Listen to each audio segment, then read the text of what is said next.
What's up? What's going on, everybody? Welcome back to another episode of The Periodic Table. This is the weekly science news show where we cover what I think are the three hottest science news stories of the week, and we learn a little bit together. Are we experts by any means? Most of the time, probably not, but that's okay because I like to think of this as one big virtual science classroom where we all gain a little bit more knowledge today together. And I have a great panel to do that with today. But before I get to them, let me introduce myself because I haven't done that one yet. I am Brandon Hanna, of course, your host for today. And, well, you might know me as a host formerly over at AfterBuzz TV or the Popcorn Talk Network. You might know me currently over at the Movie Trivia Schmoedown, or you might know me here because you've already been watching for a few weeks or a few months. So welcome back. But what you might not know is that I'm also a mechanical engineer, and I enjoy science. And I like to bring people on this show who also enjoy science and enjoy talking about it with me. So let's jump right over to my left, your right. He's a filmmaker, co-host of the First View podcast, video editor and writer for Geeks of Color. And I think he's got a pretty amazing film coming out sometime in the not too distant future. It's Johnny Rome. Hi. Thank you for having me, Brandon. Yes, welcome back on the show. Super excited to have you. I know you love talking science as well as I do.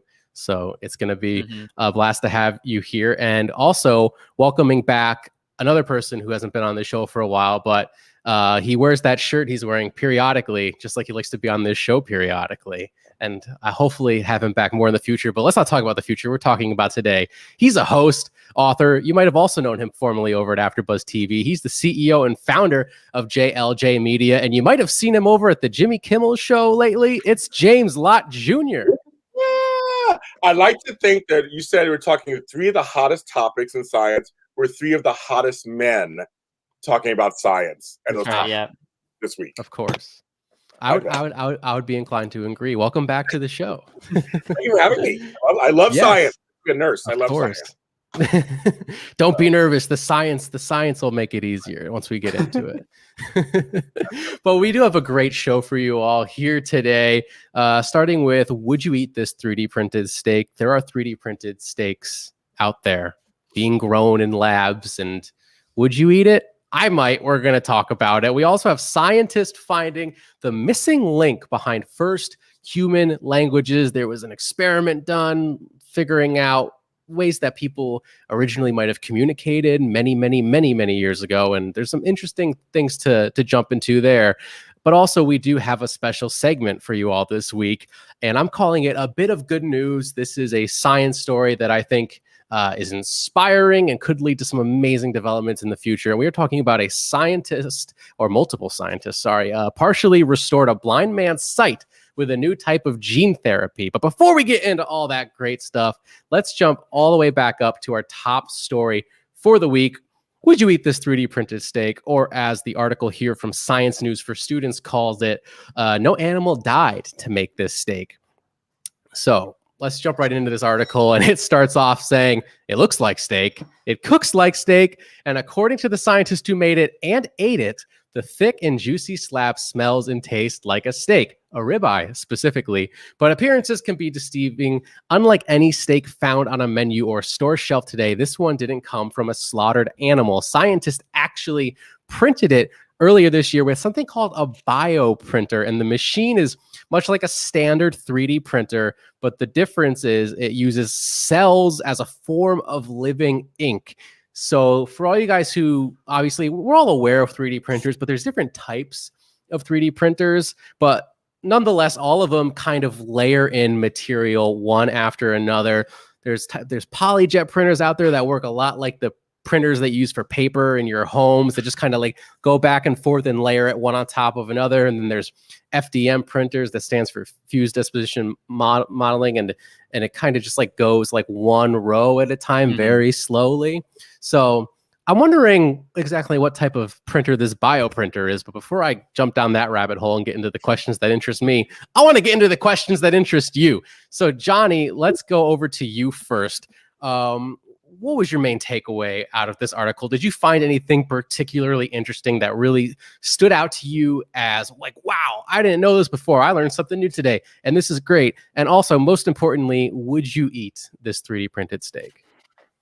I absolutely did see. I was like reading. I was like, wait, 3D printers. I thought that was like all blue. I didn't know how advanced 3D printers were, and I didn't know about the different types of 3D printers until you were just talking about them now.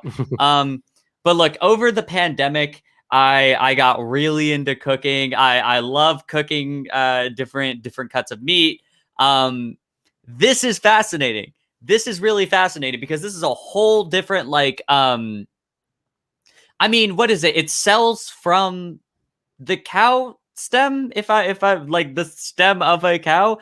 So would that be considered vegan, or would that not be? Like, does this veganize steaks, or does this, like, there are so many questions to be explored, but I think it really does come down to the consistency of it. The people who actively eat steaks, what is the flavor? What is the consistency? Can it actually be cooked like a real steak? I know that's what the article says, but yeah, it's overall just very fascinating from an outside point of view. It's so like, wow, we're at this point where we could be having like I don't know, steaks that don't have to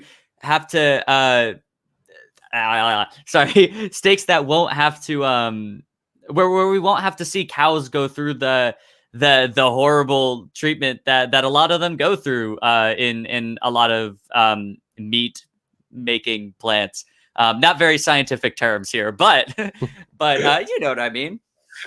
Yeah, no, certainly. I think you asked a very important question in there. Does this veganize meat? I don't know. See, for me personally, I grew up eating meat. I haven't been able to make the transition over to vegetarian or vegan. It's very hard for me, but I do have sympathy for the impact on the environment that the meat industry has, but also obviously the impact it has on the actual animals. So if you're telling me that we could have meat without slaughtering any animals, then that's 100% like perfect for me. That's something I would be totally on board with. It sounds like a win-win-win. But to get technical, I want to know specifically, are there any vegans out there, like true vegans out there? Would you consider trying meat that was grown and didn't result from the slaughtering of any animal? Let me know your thoughts, but I want to get some more thoughts, and that's from James Lott Jr. over here. You seem very interested in this story. I want to get your thoughts. Overall, first impressions of this article, this new technology, where you think they can go with it. And then, of course, the most important question, would you eat this steak? I would eat it. I'd try it. I mean, I've eaten worse things, I'm sure, in my life. I was raised in the 70s and 80s with TV dinners. So I'm sure that stuff was probably, horrible for you. But I survived. My first thought was like, I just got used to 3D puzzles. I was fascinated by 3D puzzles. Like, a puzzle that goes up and down. That's crazy. Now we're talking about making meat. And I was looking at that picture, and I was like, that meat looked real. I know it's real because they made it, but I mean, it looked like it came from a cow that was slaughtered, or a cow that was coddled and fed, grass or whatever, and then killed, whatever. But either way, I was like, that meat looked real. It looked. I was like, I was salivating as I was looking at the pictures. But this is the same thing. I kind of like Johnny. I was kind of going, okay, I know some vegetarians and vegans who just don't want to do any animal products, period. And others who like the treatment of animals, so they don't do it because of that. So I'm wondering if that segment, like you guys are just saying, would move over and go, well, if it's because I have a twin sister who's vegan, actually, and they have substitutes where it tastes like the real thing. So I had some macaroni and cheese. I would have swore it was Velveeta all over that pasta. And I was like, and it was not Velveeta. It was some synthetic, whatever, from some nut or whatever. It was so, I had like 4 helpings. I'm sure it didn't help me in my waistline, but it was like that. So I know people who actually, they try to recreate the taste and the texture of food. So this would actually satisfy that, because it's the actual tastes like the actual homegrown, but it's not killing anybody. Another thing that I thought of also was that, because they said it costs more to make this, obviously, right now. But if they could find a cost-effective way to do this, how many folks could we feed? Like this could be, and what other kinds of meats and things could they take the stem cells from and actually make other products? That's where I started. I started thinking about the future, going, well, homeless people, other countries that have food issues. I'm just wondering where this can actually go going forward. If this is, they always start with one thing. Like there was Dolly, the sheep. They started with her. They, made her a twin or whatever, clone. Then they do other things. This is the first of this kind where, well, because you go, Brandon. That's kind of what I was thinking about that. Yeah, definitely. It'd be interesting to see how this technology progresses, if they could make it more affordable to mass produce it, eventually have it end up on a store shelf. As we've seen in the past, obviously it's a lot easier to manufacture, but we now have like Impossible Meat and Beyond Meat readily available in the grocery stores. And I'm with you. I love a lot of vegan food that I've tried. I've gone to some nice vegan restaurants. I've had some vegan friends let me try some of their, food that they have to eat. Or like I've had a lactose intolerant friend who had a lot of, cheese made from nuts and that sort of thing. And I like it a lot. See, the issue for me now, and as I've talked about it a couple of times on this show, I've realized I've had certain food allergies and food sensitivities, and I got to be careful with that. So I've gone back to eating, meat and vegetables that's very clean, no preservatives, no gluten, that sort of thing. But, you got to try to tailor your diet to your own personal health and needs. But I do have a photo from the article here of the ribeye steak. And there it is with a nice little bit of one solid piece of baby broccoli. It appears on the side. A little broccolini, yeah. Yeah. Broccolini. Yeah. Yeah. One solid piece of that. They don't need to get too much of your vegetables. And I can't make out what it is in the background there, if that's some sort of mashed potato. Could be like mashed potatoes, like sweet potato mashed potatoes. Sweet potato, maybe. Maybe it's a biscuit of some kind if we really want to use our imagination. But looking at that steak right there, looking at that steak right there, what I found interesting is that they specifically were able to make a ribeye. They printed it in the shape of a ribeye steak. They might have even somehow gotten some fat in there in addition to the lean meat, because ribeye is a fatty steak, it's known for its flavor. So I think that's really interesting. It does look a little wrinkly, like a raisin a bit on the surface. Well, those are like the fibers that to me looks like they're recreating the grain, the fibers that meats have, which I think the article was talking about. Yeah, it's almost like the layering itself of the 3D print. As well, it could be part of that, and they got some nice grill marks on there, kind of. At least the impression of it. Grill marks. Yeah. Okay. As someone who's watched a lot of steak videos on YouTube within the last year, being just in my room during the pandemic and in my car on my way to work, just listening to how to cook various types of steaks, I have to dock them points on the sear. It doesn't quite have the best looking sear in the world, but I mean, for a 3D printed steak, that looks pretty good. I 100% would try it, and I bet it probably tastes all right. Well, it's funny. I like chorizo actually, and which is yes. When you cook it, it looks like regular chorizo. You mix it with stuff, or with potatoes or whatever. It looks and tastes like regular pork chorizo. So I've assumed this. You cut it up, you put it in stuff, whatever, put some steak sauce on it. It's probably fine. I do wonder if it like is made in the same like red raw meat color. I wonder what the cross section looks like. Just because like it almost looks like it kind of came in that brown and then it was cooked. So I kind of want to see what it looks like raw. But I will say I've had Denny's steaks, and this looks like immensely better than a Denny's steak. Oh my god, you went to Denny's, okay? I could see getting a similar looking steak at Denny's, but you say this is better, so that is interesting.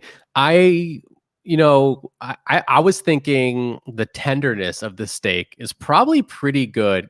I doubt that you would get a tough 3D printed steak, just because I would imagine the fibers and cells are kind of loosely tied together, as opposed not like it's falling apart, but it's not as closely knit on a molecular level as like an actual cut of steak, I would imagine. So I bet this is a pretty tender steak as well, which also piques my curiosity. But I don't know. Well, I mean, it's making me hungry. I haven't had dinner yet. So yeah. Can we bring steaks into the periodic table? Did you order steaks to our house to eat during the show? I mean, come on, Brandon. I should have. Brandon, that's 3 steps ahead. Sure. This was a big swing and a miss on my part, guys. I apologize. But oh yeah, sorry. Were you gonna say something, James? No, okay. But the article does get into kind of the process of how they do that. Like you mentioned early on, Johnny, they use stem cells from a cow to create this steak, to generate the cells. They place these cells in something called a growth medium. And a stem cells, of course, are a type of cell that can produce more cells by dividing again and again. And it says here that they are special because they can develop into almost any type of animal cell. And it says, for instance, they can mature into the cell types that comprise meat, such as muscle, which I think we've gotten to that point in the conversation for sure. But this whole bioprinter, living ink thing that they've got going on, using the incubated cells, it lays the cells down one layer at a time. Like I kind of talked about, we could kind of see those layers on the steak. And the printer also creates a network of tiny channels that mimic blood vessels. And these channels let nutrients reach the living cells. After printing, the product goes in what the company calls a tissue bioreactor. And there, the printed cells and channels grow to form a single system. The company hasn't yet shared how long it takes to print a ribeye steak from start to finish.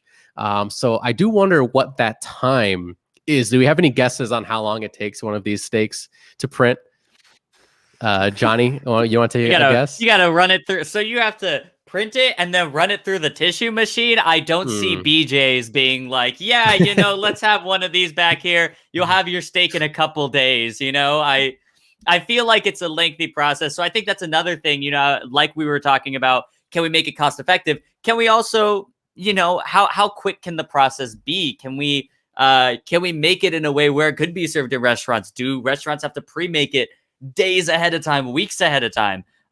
So there's a lot of factors here that I feel like aren't mentioned in the article, but that's just because it's going to require more testing. It's going to require more and more. We'll have to see when they make street chicken tacos and like lamb, pistachio crusted lamb and whatnot. When Gordon Ramsay gets to try it, then we'll know, right?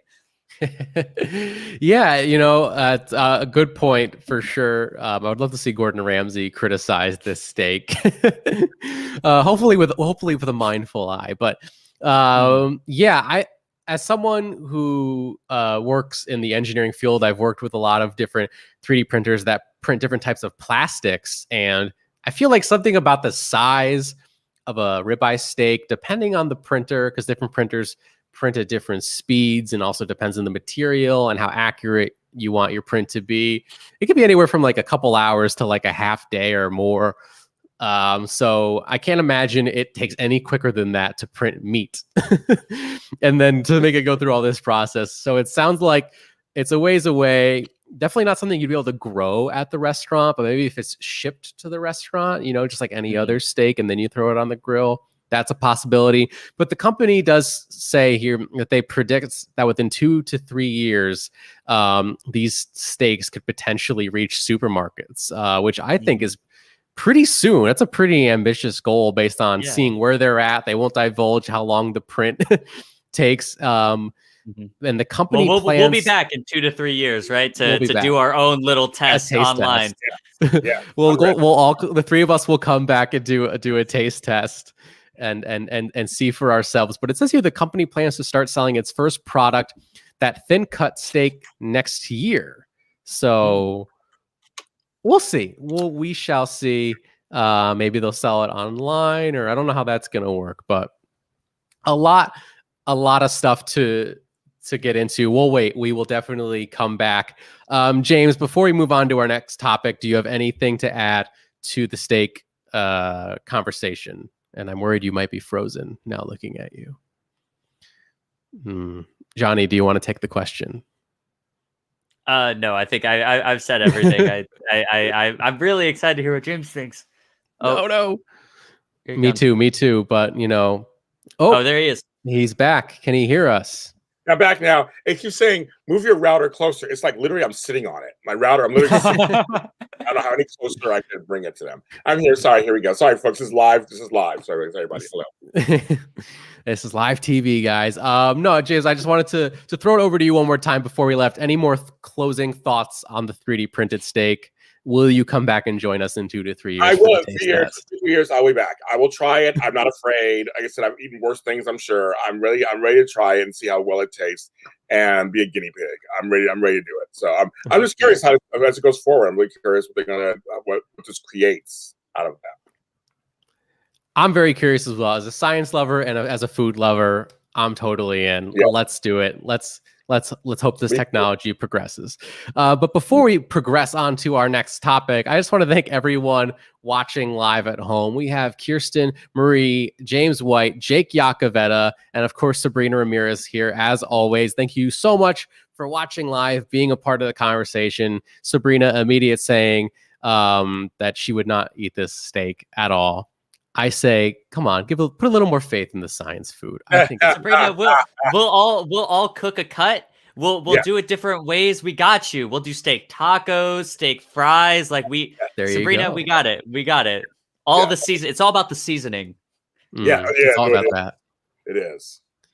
And like I said, I have a good idea. It's going to be a tender steak. So, boom, that's 2 out of the 3 big things right there. Cut like that. You can cut it with the spoon. Like if you go to a really fancy restaurant. We'll make James the mac and cheese that James was talking about. We got you. That's Velveeta. Yes. Totally. There you go. Borderline vegan and lactose intolerance safe. So there you go. Right, exactly.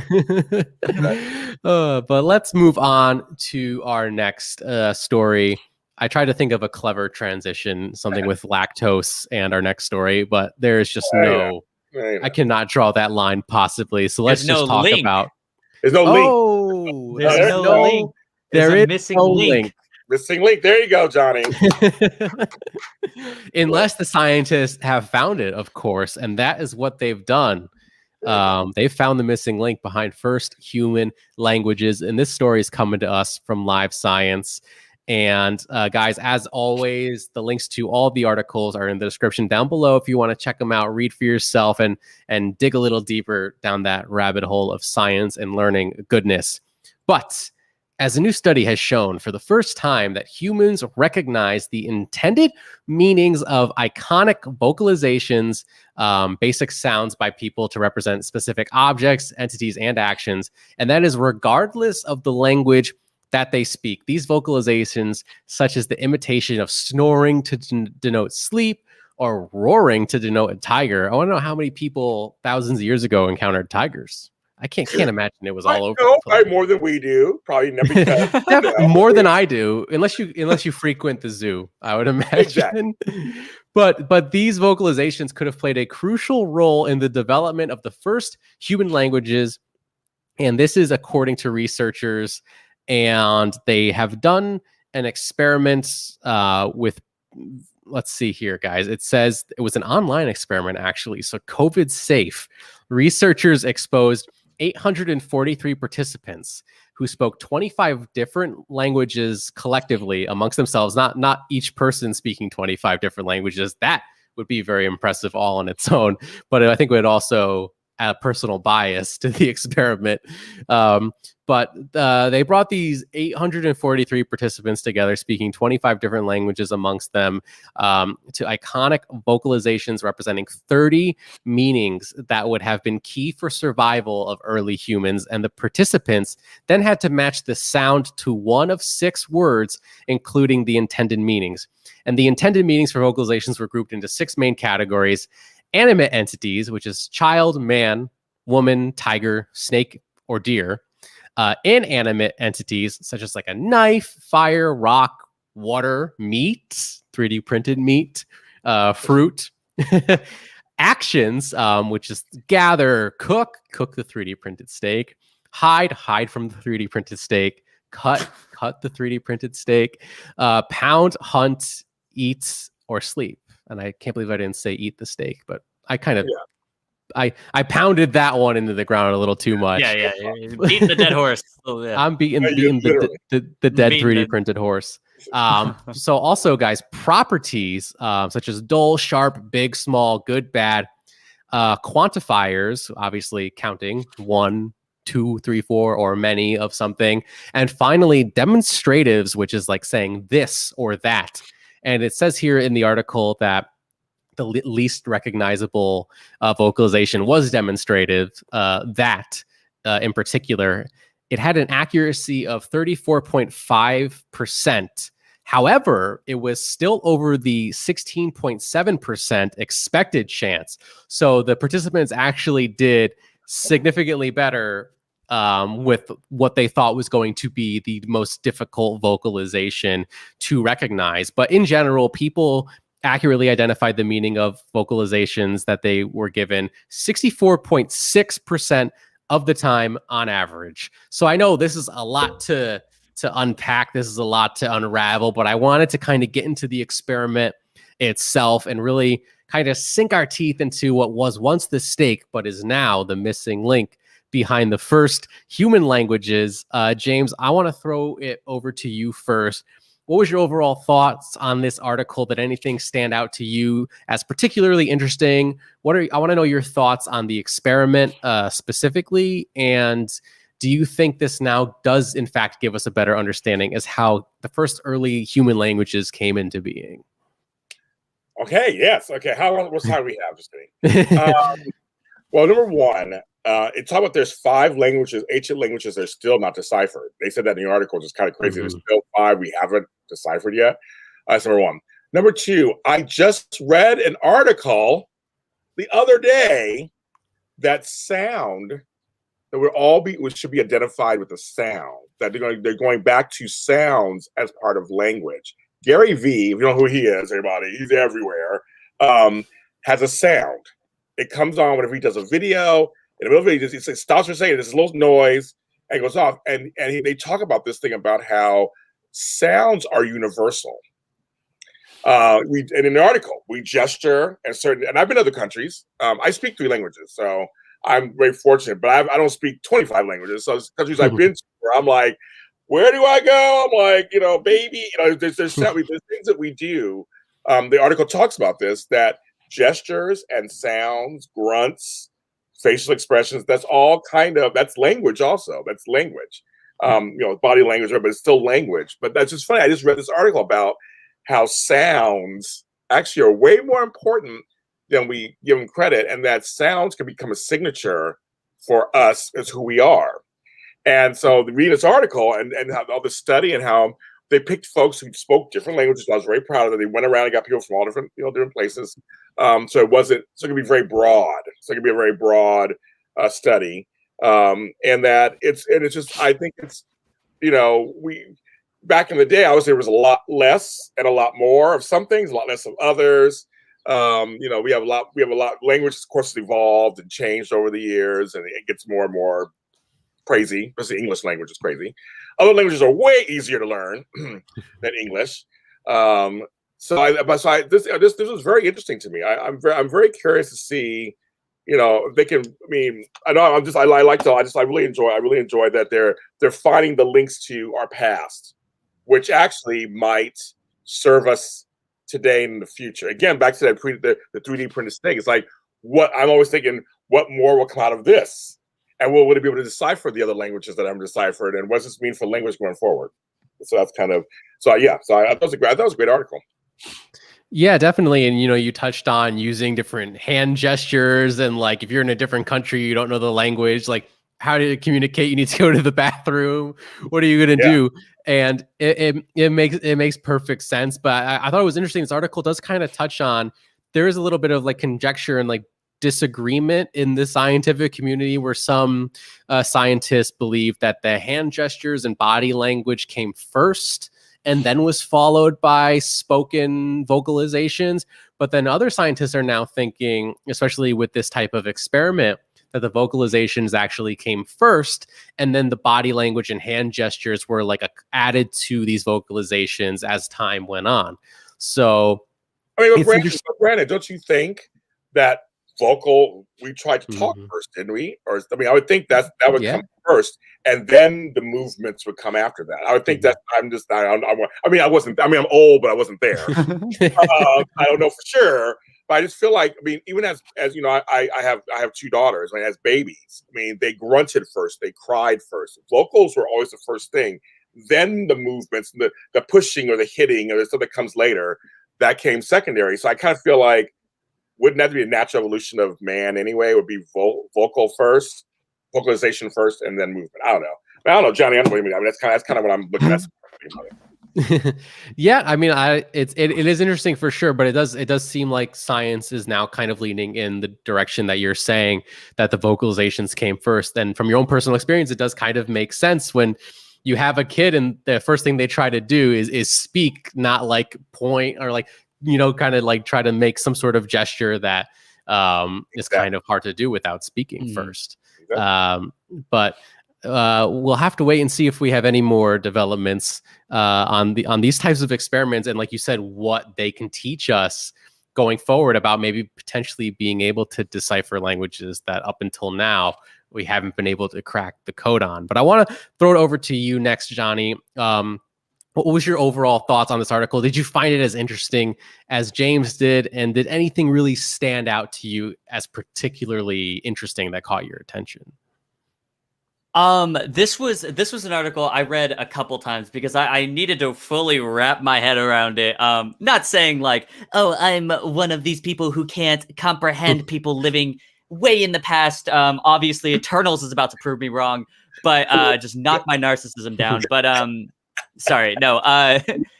I will always be fascinated by language, and I will always be fascinated by culture. I talk about this a lot.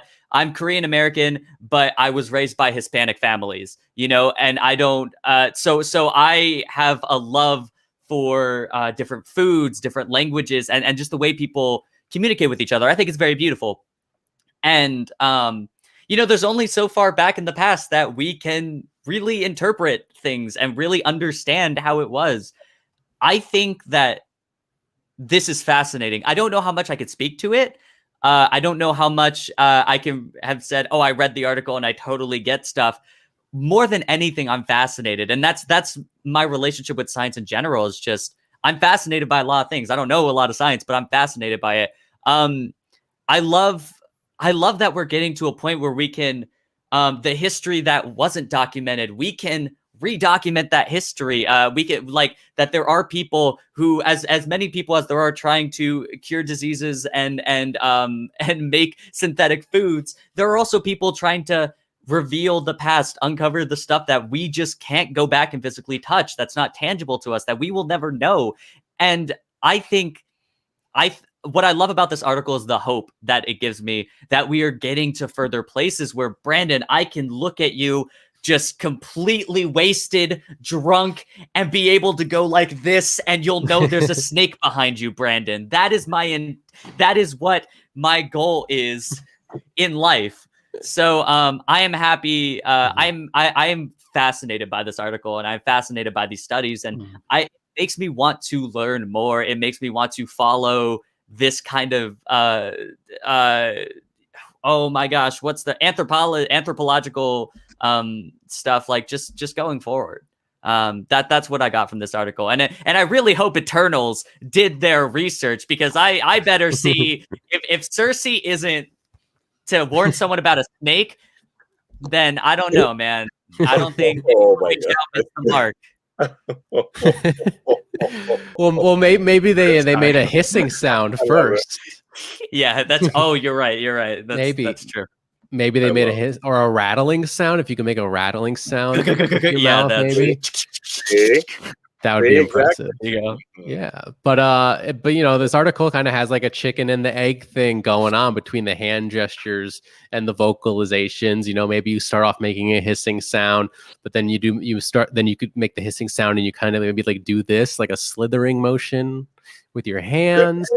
It is interesting. I don't know. The article does say they are looking forward to doing more experiments, getting more volunteers of different backgrounds and trying different things, more advanced vocalizations to see just how far people can, comprehend or recognize something, but also comparing vocalizations to hand gestures experimentally and figuring out which one people can understand a little more easier. And maybe it could give people further insight down the road into what could have possibly came first. But I'm sure, and the article does kind of briefly touch on this, I'm sure the answer is somewhere in the middle where hand gestures and vocalizations, they happened at the same time simultaneously. Maybe one came right before the other, but I don't know. Mm-hmm. It's a fun little debate, I think, currently amongst the scientific community. And if anything, it got me to make a hissing noise and do this with my hand on screen. That's true. So that's true, which I appreciate, and I will be rewatching multiple times. I don't know about you, James, but that is now my nighttime routine. Johnny, I want to know, do you speak Spanish too? Poquito. I understand it a little bit more than I can speak it, and I'm currently taking classes to kind of bridge my gap of knowledge. But I'd be going up to them taquerias, and I can perfectly just recite my order.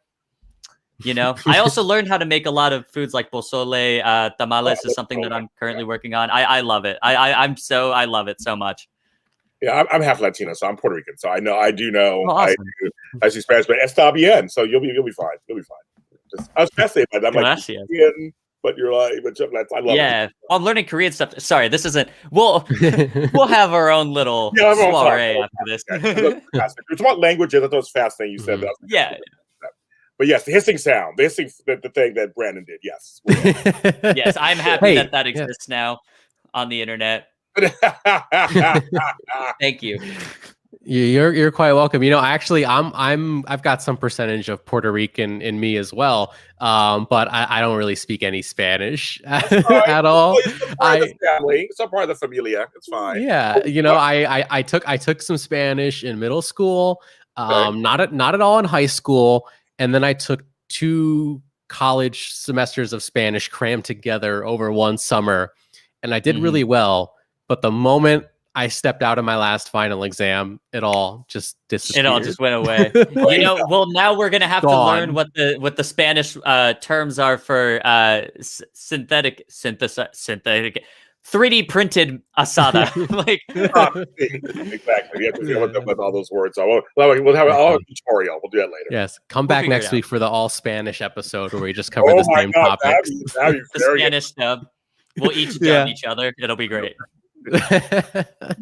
It'll be great. But speaking of great, we do have a bit of good news, and that is our special segment for the week. Scientists have partially restored a blind man's sight with new gene therapy, and this is coming from the New York Times, using a technique called optogenetics.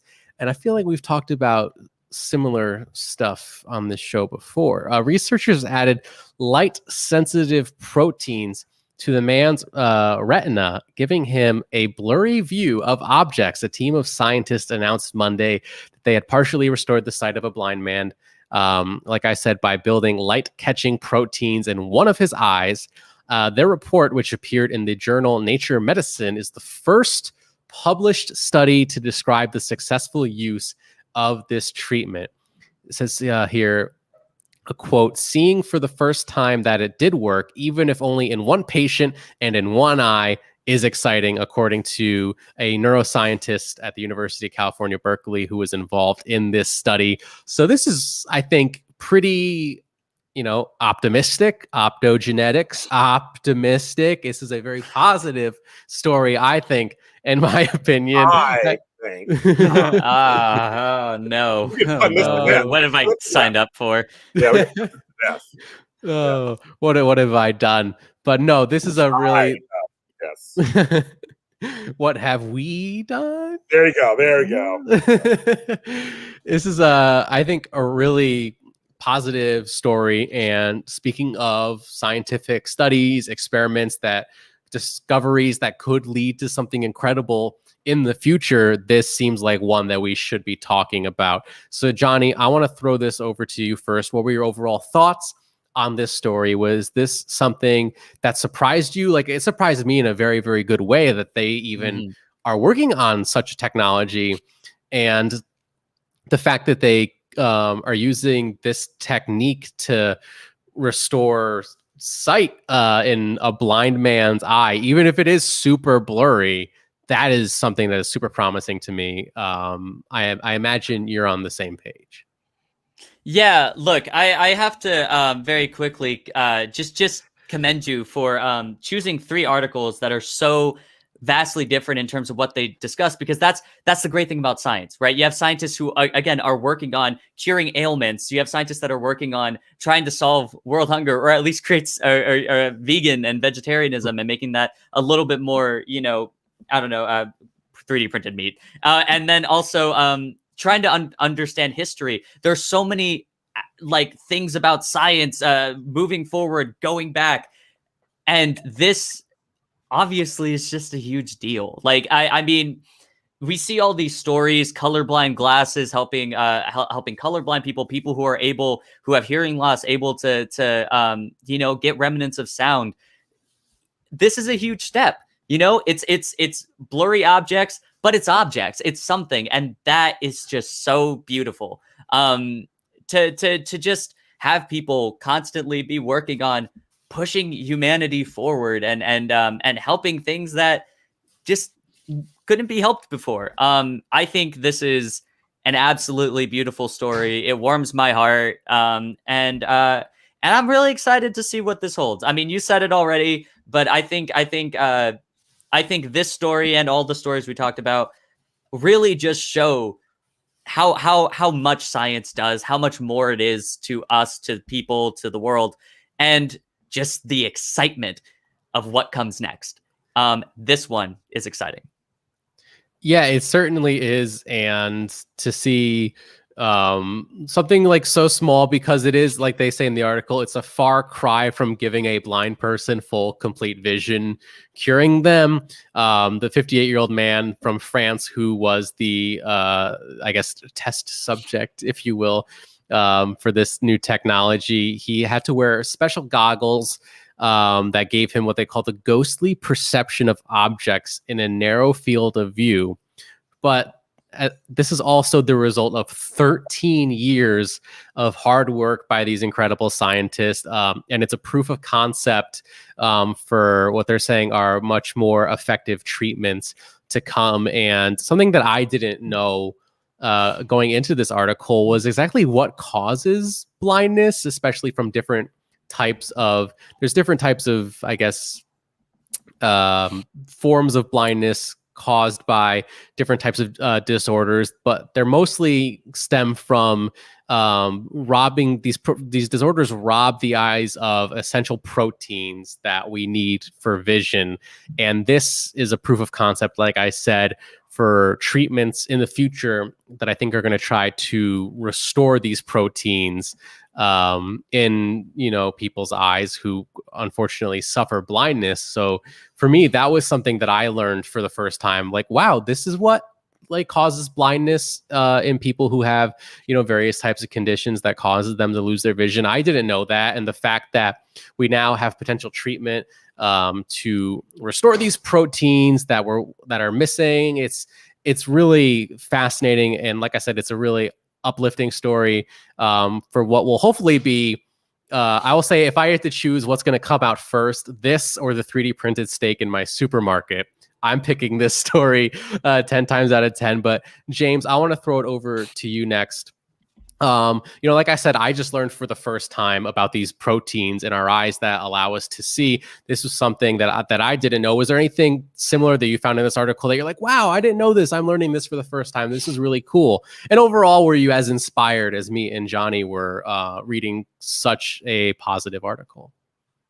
I want to echo Johnny's sentiments. So you just said you picked 3 great articles this week. I mean, they're all promising, and I hate to sound like a broken record, but again, I mean, I knew they were working. I actually knew they were working on something like this. I've been reading off and on things over the years, but again, it's like the future. What does this mean? Now, all 3 of us wear glasses. I have mine off because I took mine off to be up close. Then I have my blue light blocking glasses. Like, I mean, it's crazy talk. My eyes are getting worse. I'm old. It's getting worse.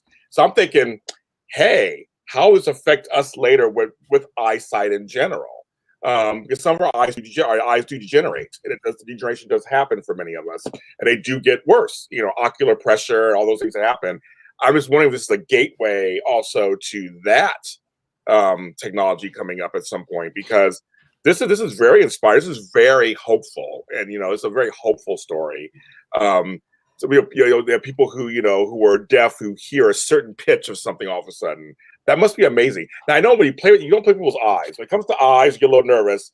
But I guess if you're already blind, you're like, well, if I get a chance to see, here's something that I would do, because again, the eyes are very sensitive and precious, and I knew what the protein and stuff. I knew that they were working on some stuff over the years. I didn't know how close they were. This was a surprise to me. That was like, oh, they actually have a glimpse of something, literally a glimpse of something.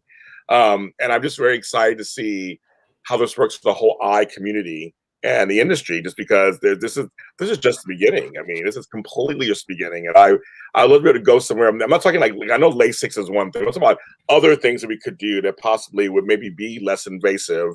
It could be a shot, and all of a sudden, shot of proteins or something, and then it replaces it, and then all of a sudden it works. And I'm just really curious again about the future. I just sound like a broken record, but each of these stories, I'm kind of going, this is actually a good spot to be, because it can only go up from here now. I mean, if we're at this point with each of these different things, that's a great thing to go forward. Yeah, definitely. Well, I appreciate the sentiment. I always try to pick great articles every week. This was fortunately a very great week for science, and there was a lot to choose from. And I always try to keep the stories positive. There's a lot of negative stuff. We could talk about COVID-19 for like the 20th time, or we could talk about 3D printed steak or curing blindness, and it's a little more positive. I'm all in. I'm all in. That's what's better. Look, I actually, speaking of talking about COVID-19 for the millionth time, I went to the California Science Center recently, and I was really bummed because the one in Los Angeles, I was really bummed because they closed, like, I don't know if it's just for repairs or whatever, but they closed down the human anatomy portion, that whole section, and they're building next to it a COVID-19 section, which I do understand as being like, it was such a big deal, and you want to learn as many things. But I'm like, man, we've talked about COVID so much. I really am excited to hear about this beautiful, beautiful story. I would love more exhibits and more things teaching kids about this. This is what's fascinating to me about science. As much as COVID, understanding where it's going and whatnot, as important as that is for the future and how we handle whatever next pandemic we enter, things like this. I'm excited for museums to talk about this, to tell kids, hey, there are people like you that you can aspire to be to help better the world, to help people who want the help. And that's just it. This story is really nice. Put a smile on my face. And it's a great way to end it. It's it's like, I know science isn't sexy to a lot of people, but it's important. I mean, it's important as everything else that we do.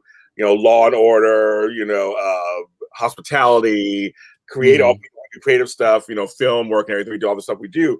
Science is important, and science has a place, and people should really get into it more and really do see what's going on out there. I mean, there's some really interesting stuff, not just the space stuff. I just want the space stuff, but on Earth, the trials they're having. There's always a focus group somewhere happening, or some trial or something happening, because they're trying.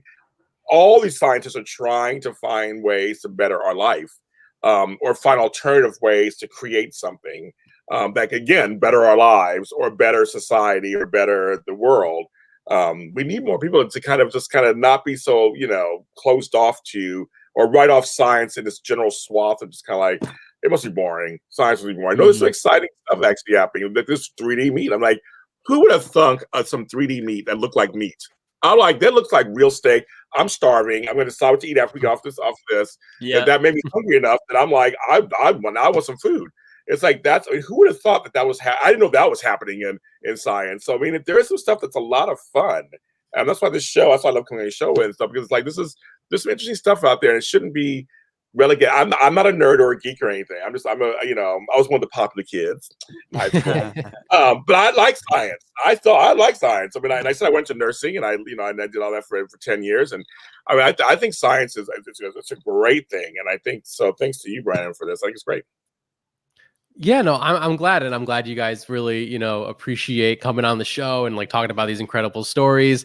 We'll just have to wait and see how, this story in particular progresses. They mentioned in the article that, it's kind of hard. You can't really predict stuff because you don't really know how good of a job you did until the patient is sitting there and telling you what they are or are not seeing.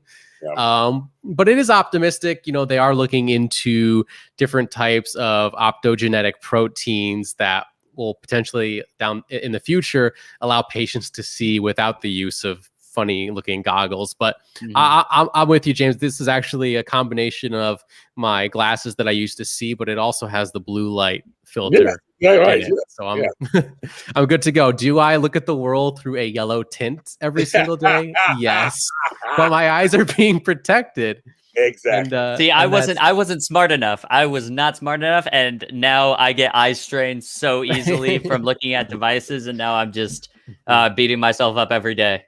It's all right. Next time you get glasses. You think mine are yellow. It's like yellow. Like, okay. I'm like, okay, but my eyes do feel better.